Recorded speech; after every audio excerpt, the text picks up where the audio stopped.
Our programs offer many languages. Please visit suprememastertv.com/schedule. The two molecular poles represent the dual ego of every personality, and the equator, the unity of this duality. To learn more, kindly please watch on.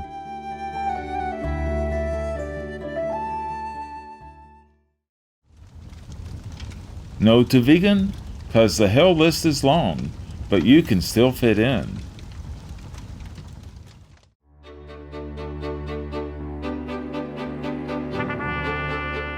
Sincere greetings, precious viewers. I'm Hattie.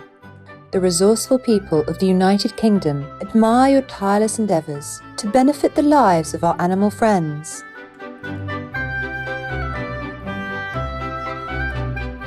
May your heart rejoice in the love of God.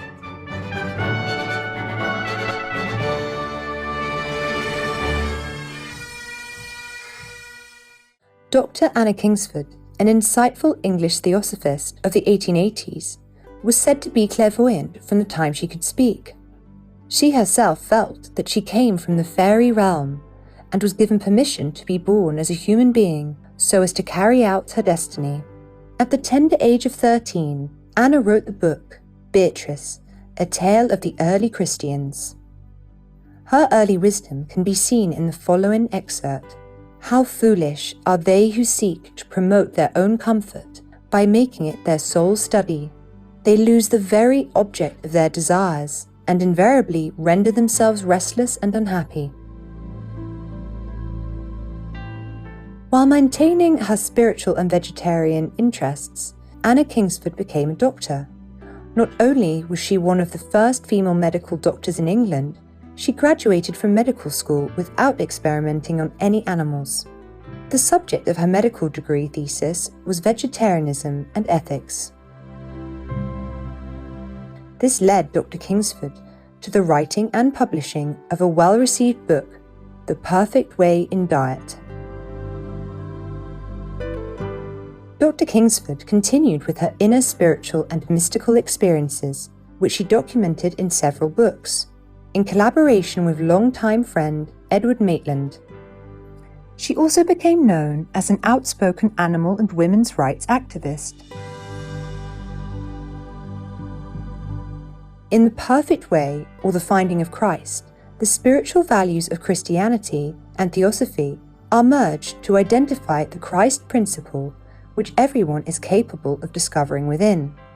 We now share with you selections from the book's 5th lecture, which highlights the impermanence of our physical world compared to the true and eternal nature of the divine. And while these higher realms manifest through a myriad of physical forms, our true nature is only freed after the divine spirit within has reconnected with God.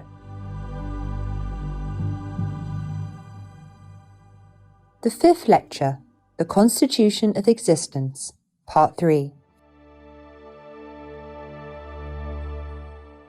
The process of polarization in matter is itself dependent on the existence and direction of the magnetic forces of its particles.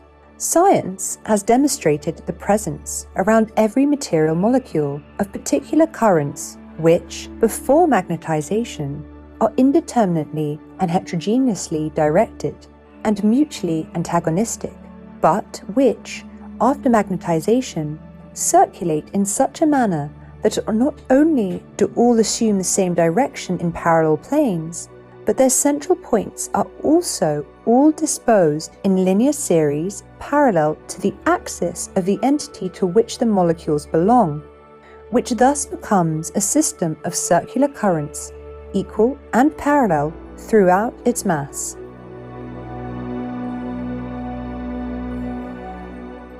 Every form of matter is capable of magnetization, and every molecule of matter, therefore, is capable of developing a current of its own, and is necessarily likewise possessed of poles and an equator.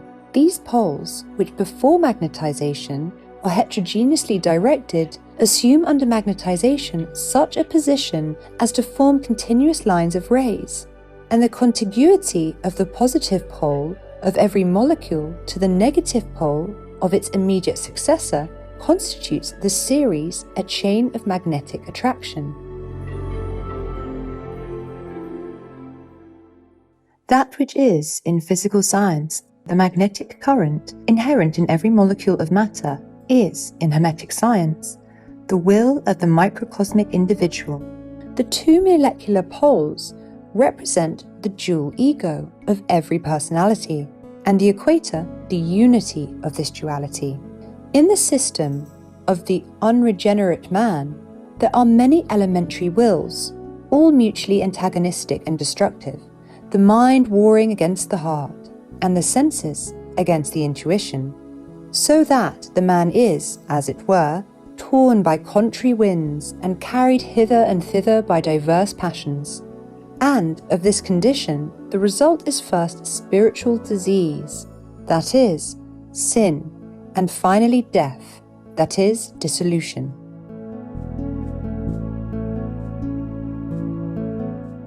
But in the regenerate man, one harmonious will prevails throughout the whole being.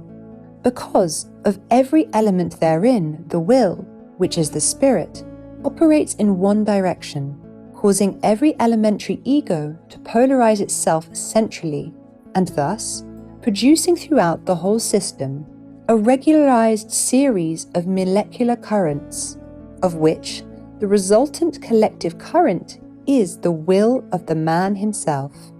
And of this will, united by attraction to the divine will, which is the universal magnet, the central point of radiation is the microcosmic God, the Adonai of the human kingdom.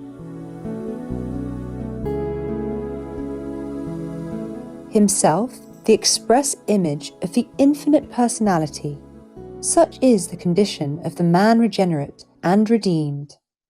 By the violation of this harmony is set up disease, which is spiritual or physical, according to the sphere of the disturbance. For the destruction of the polar equilibrium of the cells gives rise to cross-magnetisms, and these, in their turn, cause, in the protoplasmic medium of the cells affected, eddies and other irregular currents, which whirl with accelerated velocity around the local foci, which have generated them, and, by attracting within their sphere the disintegrated particles of ruptured cells in their vicinity, presently cause these to become manifest as masses of protoplasmic granulation.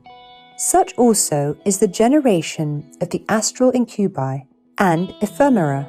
It occurs through the disintegration of the collective will of the system concerned, and the divergence of the parts in different directions, with consequent dispersion of the mental forces, and their dissipation in the extraneous and illusory.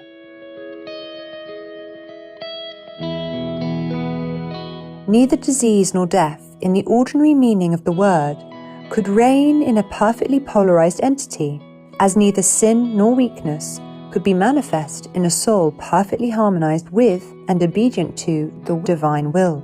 But instead of the process of death, as we are ordinarily accustomed to see it, with all its attendant horrors of suffering, delirium and corruption, would be witnessed the passing away of the regenerate, in whom the earthly soul has become suffused with the divine, and every element of the human personality vitalized by spirit.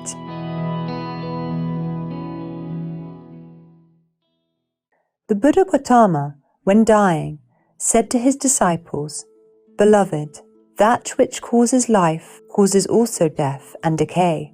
The allusion was, doubtless, to the operation of the magnetic body, by which is formed the embryo before birth, and by which, likewise, the magnetic forces of the earthly frame are gradually reabsorbed and exhausted. That which puts forth centrifugally resolves centripetally when its cycle is accomplished. In the healthily born, purely nourished, unpoisoned and undrugged body, death resembles transmutation rather than dissolution.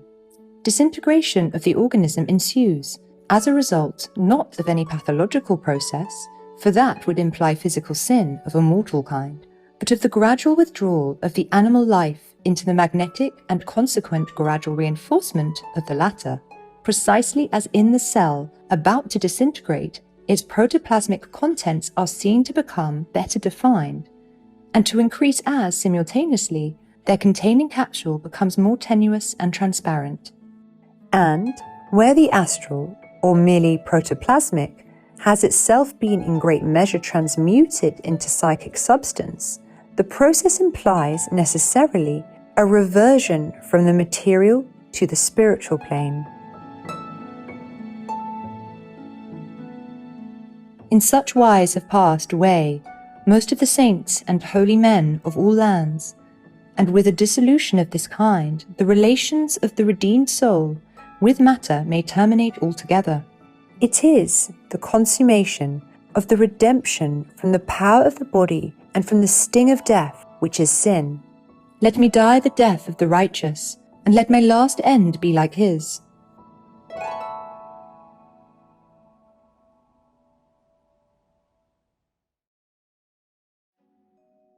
Because the law of heaven is, a life destroyed must be compensated. Teachings of the Saints, Chaldeism. Marvelous viewers, it's been delightful to have your company for today's Words of Wisdom. Coming up next is Glacier National Park, the Crown of the Continent, Part 2 of 2, right after Noteworthy News, here on Supreme Master Television. In deep contemplation of the divine, may you marvel at the interconnectedness of all creation. Our programs offer many languages. Please visit suprememastertv.com/schedule and suprememastertv.com/WOW. Nos programmes offrent plusieurs langues. Veuillez visiter suprememastertv.com/schedule et suprememastertv.com/WOW. Nuestros programas ofrecen varios idiomas. Visiten suprememastertv.com/schedule y suprememastertv.com/WOW. 番組は多言語放送です。放送予定は suprememastertv.com/schedule そして suprememastertv.com/WOW